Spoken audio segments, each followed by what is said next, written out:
جديد على قناة English with Ayub. Today's video is very important. Why?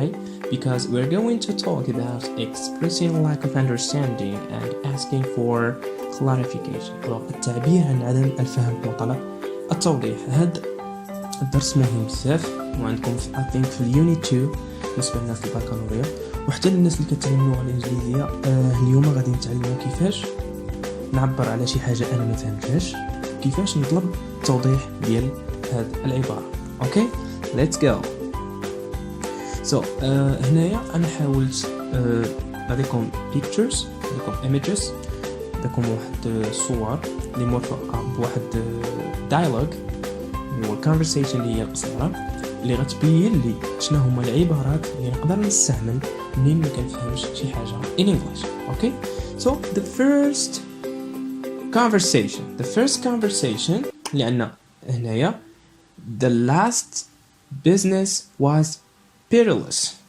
The last business was perilous. عندنا two person هنايا. Okay, two person. So واحد كيسول the last business was perilous. alors perilous كلمة ما فهمهاش الشخص الآخر. alors كيفاش غادي يعبر على أنه ما فهمش هاد conversation ولا ما فهمش هاد expression؟ alors غادي نقولوا I am sorry, I don't understand. What do you mean? So الأولى I am sorry, I don't understand. هنايا كنعبر على أنني ما فهمتش الإكسبرسيون اللي قلتي ولا ما فهمتش الهضرة اللي قلتي. واللي بالزرق اللي عندكم هنا بالزرق What do you mean؟ يعني كتسول على التوضيح، ماذا تعني؟ اوكي so perilous كلمة اللي ما مفهوماش هنايا غادي يعاود يشرحها له. The business of our company was risky. alors perilous هي risky يعني كان محفوف بالمخاطر. يعني قال له العمل اللي درنا اخر عمل كنا درناه دارتو الشركة ديالنا كان محفوف بالمخاطر. اوكي so غادي ندوزو ل conversation number 2. عندنا two people, a man and a girl. okay so the man said قال English is the key. قال اللغة الإنجليزية هي المفتاح. alors هذه بالنسبة ليها هي جملة غامضة يعني ما فهماتش. alors كيفاش غادي دير تعبر على أنها ما فهماتش وكيفاش غادي دير تعبر أنها تطلب الشرح ولا الفهم؟ اوكي هاد الاكسبرسيون هادي I beg your pardon يعني استسمحك عذرا، أنني بينت أنني ما فهمتش lack of understanding ما فهمتش. ولكن ملي غنبغي نعبر على أنني تشرح لي هاد الحاجة وتزيد تبينها لي، أنا درتها لكم باللون الأزرق كما عندنا هنا في conversation. Can you clarify that؟ Can you clarify that؟ يعني واش تقدر تشرح لي أكثر؟ bien sûr هو يشرح English is the most powerful language in the world. يشرح لي أن اللغة الإنجليزية هي اللغة اللي قوية حاليا في العالم.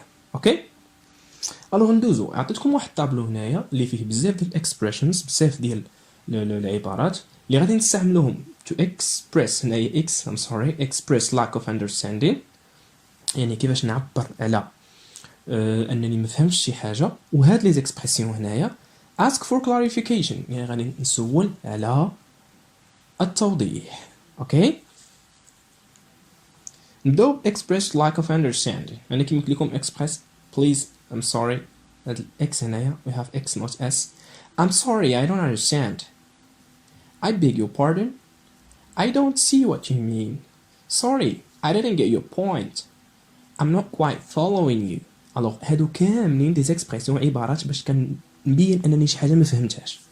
ومني كنبغي نطلب ان شي حاجه تزيد تبين ليا وتزيد توضح ليا هادو لي زيكسبرسيون اللي كنستعملو.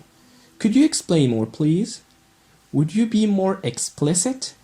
Can you clarify please? What do you mean? Can you say it in another way? okay so هاد الطابلو هذا غادي يسهل عليكم بزاف الخدمه. alors من بغي نعبر على انني ما فهمت شي حاجه نستعمل وحده في هادو، ومنين نبغي نعبر على انني بغيت التوضيح نستعمل وحده في هذا. اوكي let's move. ندوزو ان شاء الله دابا لواحد الاكسرسايز، واحد التمرين غادي تعطيني انها غتقول لي انني ما فهمتش شنو كتقصد واشرح لي. الوغ كيف ما عندنا هنا اليوم في الدرس، يعني كنعبر على انني ما فهمت شي حاجه وكنطلب التوضيح. So Mary, I am sorry I don't understand. يعني كتطلب انها ما فهمتش. Can you clarify please؟ واش تقدر تشرح لي اكثر؟ الوغ هادو هما الاكسبريشنز اللي نقدر نستعمل كيف ما قلت لكم بالاحمر.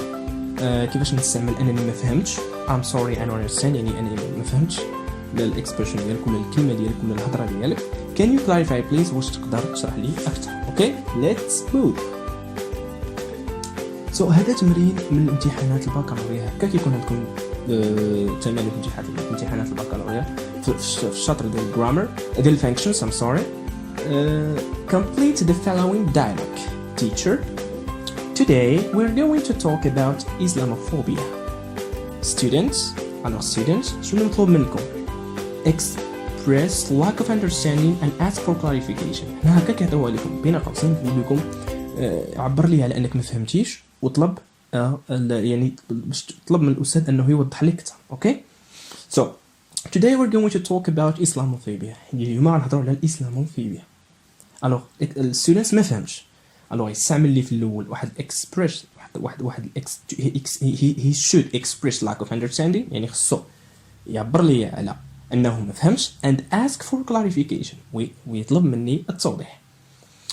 Okay, so the teacher said is about fear، يعني هي واحد الخوف، hatred كراهية of prejudice toward Muslims and or Islam. Okay, غادي نشرحوها إن شاء الله في الكوركشن. Okay, so حاولوا توقفوا الفيديو وحاولوا تجاوبوا على هاد لا بارتي هادي. Let's go. So هنا التصحيح كما كنشوفوا student شنو غادي يقول؟ I beg your pardon teacher، أستسمحك عذرا أستاذ. Can you clarify please؟ واش تقدر تشرح لي أكثر؟ اوكي يعني هكا خصكم تكتبوا في الامتحان. اول حاجه نبين انني ما فهمتش، وثاني حاجه نطلب الاستاذ ولا نطلب الشخص انه يشرح لي ويفهمني اكثر. اوكي so it's about fear. alors Islamophobia هي الكراهيه ضد الاسلام. اوكي let's move. هذا واحد النوع اخر من الاسئله اللي كيكون في الامتحان. match the following expressions with their functions. so match هي sell، يعني سيل بخط لي زيكسبرسيون. هما لي زيكسبرسيون اللي عندنا العبارات مع الفانكشنز. الفانكشنز هما هادو، واش اكسبريس لاك اوف اندرستاندين، واش غادي يعبر لي على انني ما فهمت شي حاجه، ولا اسك فور كلاريفيكيشن اللي كتعبر لي على نطلب التوضيح. اوكي سو حاولوا تجاوبوا ليه and we'll go to the correction. let's go. alors كما شفنا هنا هذه هي الكوركشن.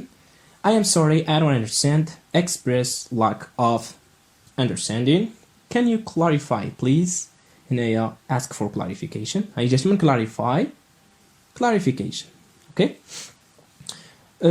Sorry. I'm not quite following you. يعني هذه عبارة كنعبر أنني ما فهمتش شي حاجة. وعندي الأخرى what do you mean اللي معروفة بزاف، ماذا تعني، كتبين لي أنني ما فهمتش. Express lack of understanding. So to express lack of understanding كاينين بزاف ديال العبارات، انا حاولت نعطيكم اللي ساهلين واللي بزاف يتحفظوا لكم. So please كنتمنى ان شاء الله يكون يعجبكم الفيديو بزاف. Thank you so much for your attention and الله يوفقكم. Goodbye.